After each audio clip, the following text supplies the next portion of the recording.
All right, today we got a big one. Kawasaki's been teasing it for months. I've been sitting on this thing for well over a year, but they have officially today unveiled the Kawasaki Teryx H2, which comes in both a 4-seat and a 5-seat model. So today we are going to dissect this thing. I got a little info. We're going to play some videos. I'm going to talk through it. Obviously, if you are here, it's because you're interested in the H2. Now, I have known about this for quite some time. Obviously, I'm a Kawasaki partner. I've been gag ordered on a lot of this stuff, but I'm so stoked to be able to finally talk about this thing. So like I said, it comes in both the 4 and a 5-seat model. It's called the Teryx H2. There's also a regular version with standard suspension. There is additionally a version called the ES that has the Fox Live Valve electronic suspension. And that version is available both in a 4 and a 5-seat variant. The rear seat obviously having bench. We're going to get to photos of the unit and some of that later. Well, why not? We just jump into things right now. So obviously here's the H2 as you can see it, and this version I believe is the ES version, and I believe this is the 4-seat version. And then you've got the standard version comes in a 4-seater as well, and then to get the 5-seat you got to be ES with the electronic suspension. Comes with 33-inch tires. You can see finally getting some clearance. I know obviously with the KRX it almost looked like it was normal with 33s, and obviously the H2 now coming with 33s, and I'm probably sure a lot of people are going to bump that to 35s right away. Big thing is engine inline 4 supercharged 250 horsepower. That is based off the ISO standard.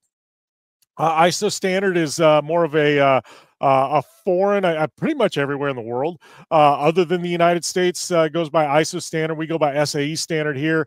So ISO standard sometimes can be a hair more horsepower wise, the way they calculate it, than SAE standard. Basically the equivalent of metric versus American or whatever you want to call it. Imperial versus metric, I think, is the technical term. But as you can see, this thing pretty wide, 74 inches wide, which I am really excited about. So full long travel suspension. They get you 23.2 inches in the front, 24 inches in the rear. And as you can see, it's got 33-inch tires, got 16-inch wheels that are tucked around that. Got a full automotive interior. It's got a Garmin tread info system and GPS, 6 speakers with an optional sub. I'm going to jump into these videos. We're just going to let them play, and then I've got more photos, and I'll talk through the videos and things like that as we go, because we got 3 videos to air here that are part of this package Kawasaki dropped, and I'm really excited to talk over them. So here's one of the first videos that got dropped today. I've tested everything, but this was the sound. I loved how they did these videos, made it seem really like top secret, CIA, FBI, Area 51 stuff. Speeds not of this earth. Heard whispers through the ranks for years, and we all thought it was a psyop. Shocking breakthroughs, hush-hush patents. Funny, they're kind of poking fun at themselves because this kind of leaked over the years, or over the last year.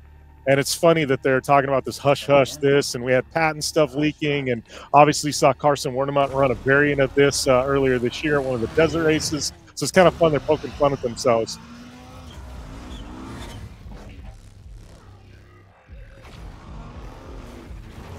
Thing just absolutely rips, man. Look at that wheelbase. And with 250 horsepower, you almost need it. Trust me, as a desert guy, the guy that's won some races, desert racing, man, the shorter wheelbase, when you got all that horsepower and stuff, it is not exactly fun. This thing is absolutely going to be a desert menace. Love that it's got the horsepower. You can take this out to Glamis or the dunes and just absolutely rip. There we're talking about the tires, 33s. Long wheel travel, like I said, 24 in the rear, almost 24 up front. 16.1 inches ground clearance. It's a lot underneath. You bet. All right. We got get rid of that video there, and we're going to jump into the next video. We got a couple of them. They're all a little bit different. They showcase a few different things on the car. So here's the next video we're going to toss up. One of the top secret Project H2. I love that they call it Project H2. H2 been around in Kawasaki world for a while with some of their supercharged units. I love the sound of it. It sounds like a monster just growling.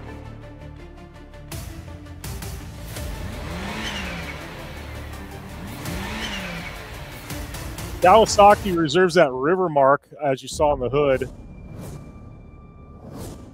They reserve that for specialty units now. All right, so we're going to remove that, and we're going to add final video to the stage. I'm going to showcase the suspension here, the Fox Live valve.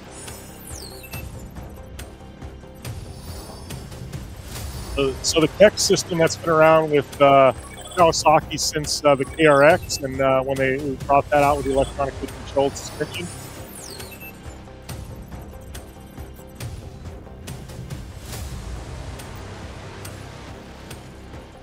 Pretty rad the way these systems work too. Obviously, you've got firm, soft, normal control, but these systems, not only do they read each individual corner and what the car is going through, it takes steering inputs, it takes left to right inputs on how the car is leaning, sway bars into consideration, steering angle, approach angle, whether the car is nose heavy, in the front, or the front's up in the air and the rear's heavy. It's really rad, especially with the steering input. All that goes into its electronic suspension. It's literally making decisions on how the suspension is in milliseconds. It's pretty rad tech. So, yeah, that goes through the videos there. I want to toss a couple of these things that we talked about earlier onto I guess the video here. This shows kind of the interior. So I got a bunch of shots sent over from Cowie, but this one shows some of the seats. These are the front seats, and these are on the ES models. But man, these things look killer. And as you'll see, I'll throw up the rear seats here. I'm going to add those up. The rear seats, this is the 5-seat version. So you see a full bench in the back. It's got the 4-point harnesses.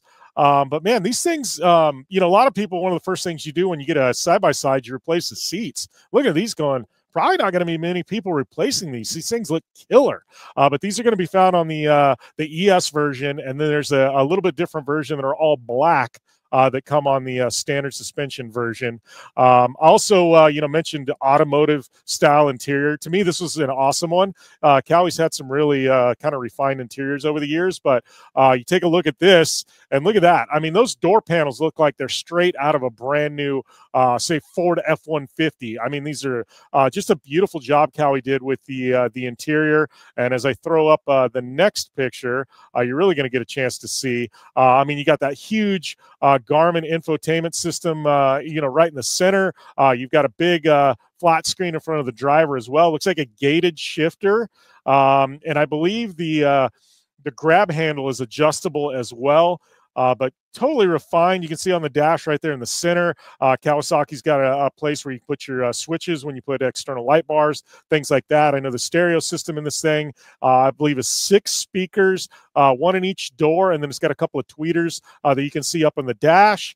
And then there's also an optional subwoofer as an accessory that bolts right in and plugs right in. So, man, they really did their homework on this unit. I am absolutely stoked that it's finally out in the wild. I can talk about what I've been sitting on for like a year now, but man, this thing absolutely slays. I can't wait to get my hands on one. I can't wait to build one. I can't wait to slay one. I know Carson, actually, Factory Racer is a good friend of mine. He's driven one, says they're absolutely just on rails. And obviously when Cowie brought out the KRX, they were a few years late to the market. And when they did, they absolutely knocked it out of the park. I mean, reliability, You know, the thing is absolutely bulletproof. I mean, I know people with 5, 10, 20,000 miles on their KRXs, no joke. That many miles, relatively problem free with maintenance. You know, Cowie doesn't make stuff to break; they make stuff for the long haul.